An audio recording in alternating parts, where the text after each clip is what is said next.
position sur la violence qui n'est pas forcément la position de cette position. Ils sont allés signer la charte. Man, l'expérience que j'ai connue, que j'ai vécue, la violence est de leur côté. C'est du côté du pouvoir. L'expérience que nous avons eue au mois de mars, les gens qui sont morts, c'est la soldatesque de Macky Sall qui les a tués. Donc c'est de leur côté qu'il y a la violence. Et moi, je ne vais pas...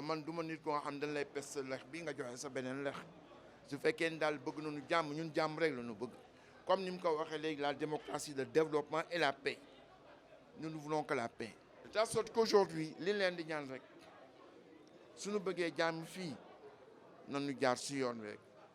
la démocratie, la règle du jeu, nous avons des élections libres et transparentes.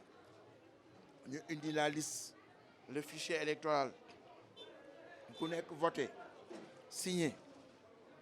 Dans la soirée, nous comptons les voix. Nous avons dit que nous jël yëpp jébbal la mais nag amuñ juuj njàcc ndax ñoom moom rek la ñu tàmm dama dégg lu ma naqari bi mooy le maire de Grand Dakar nee na tey bés bi dana am ay néew yu dee. Le maire c'est un député à l'Assemblée nationale, c'est le maire d'une commune kooku dëkk bu mu ko waxoon dañ koy arrêté si saa si mu ni tey néew dana am Grand Dakar. Nous, on n'est pas dans ça. Et nous avons une très bonne base à Grand Dakar que nous contrôlons. Il nous a volé en 2014. Jean-Baptiste.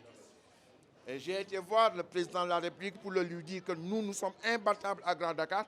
Mais lorsque les résultats sont sortis, on s'est rendu compte. Il est allé prendre des gens de son village dans un... C'est même pas une question de religion.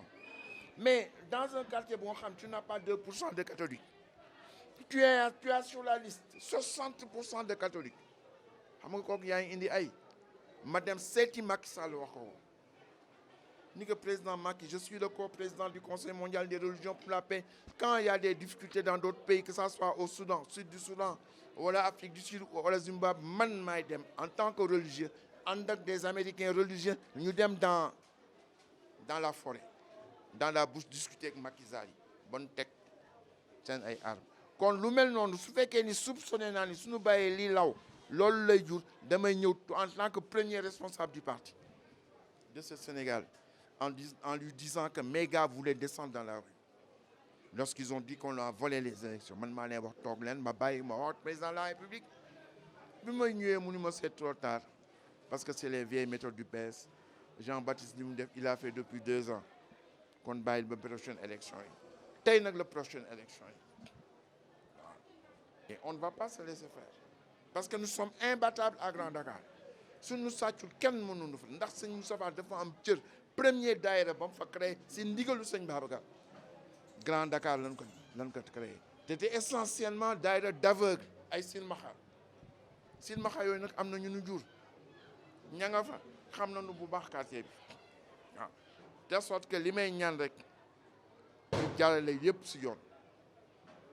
te nous garder les violence du am mais demandez la so dégué violence comme vient de le déclarer Jean-Baptiste il y aura des morts su doon France dañ koy tëj si ça dañ koy arrêter.